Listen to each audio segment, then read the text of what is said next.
దోపిడీ చేయడానికే ఏ డిపార్ట్మెంట్ మంత్రి ఆ డిపార్ట్మెంట్ ను దోచుకున్న డబ్బును రాహుల్ గాంధీ గారికి, సోనియా గాంధీ గారికి, కాంగ్రెస్ అధిష్టానానికి ఢిల్లీ పంపిస్తా ఉన్నారు తెలంగాణ డబ్బును. ఓకే క్షత్రియ గారు, మళ్ళీ వస్తాం.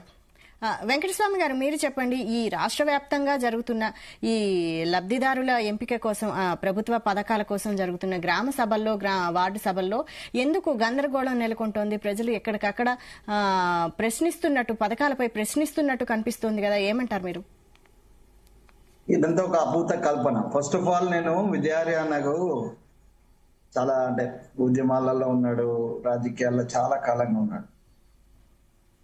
ఇట్లాంటి వాళ్ళు కూడా ఇంత అసంబద్ధంగా మాట్లాడతారని అయితే నేను అనుకోలేదు. వారు మాట్లాడే మాటలు, ఇప్పుడు మీరు పెట్టిన చర్చకు, మేము చేసిన వాగ్దానాలకు 10 ఏళ్ళు నేను ఒక్క మాట అడుగుతా విద్యారి అన్నని, టిఆర్ఎస్ వాళ్ళను. ఇప్పుడు ఇందిరమ్మ ఇళ్ల మీద కదా జరుగుతున్నటువంటి ఇది గ్రామ సభలు.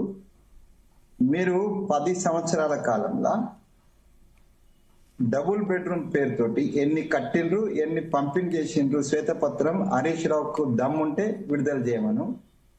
రేవంత్ రెడ్డి గారిని పిలుస్తున్నాడు కదా ఆయన. ఈ ఇందిరమ్మ ఇల్లు మేము గతంలో 4 to 14 తర్వాత ఇప్పుడు మేము ఇప్పుడే ప్రారంభం చేసినాం. దానికి సంబంధించినటువంటి లబ్ధిదారుల ఎన్నిక అనేటువంటి.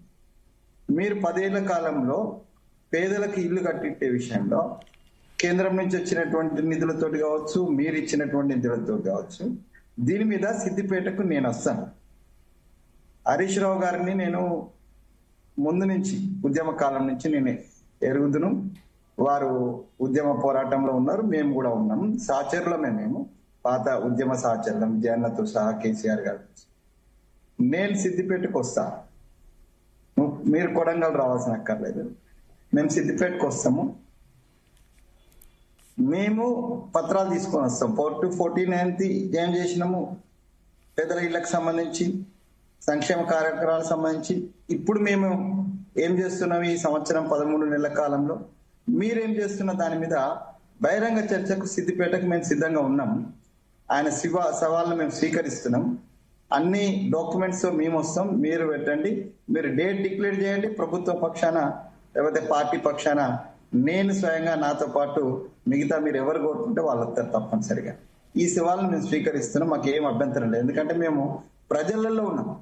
ప్రజలకు, గ్రామ సభలకు, గ్రామాలకు ఒక్కరోజు పోయి మొహం చూపించలేనటువంటి ఈ పెద్దలు, అసలు అసెంబ్లీకే రానటువంటి పెద్దలు, సెక్రటరియట్కే రానటువంటి పెద్దలు, ఇవాళేదో మేము ప్రజలలో తిరుగుకుంటా ప్రజల సమక్షంలో సమస్యను పరిష్కరించడానికి చేస్తుంటే అక్కస్తోటి, అధికారం కోల్పోయినటువంటి అక్కస్తో మాట్లాడుతున్నటువంటి మాటలు.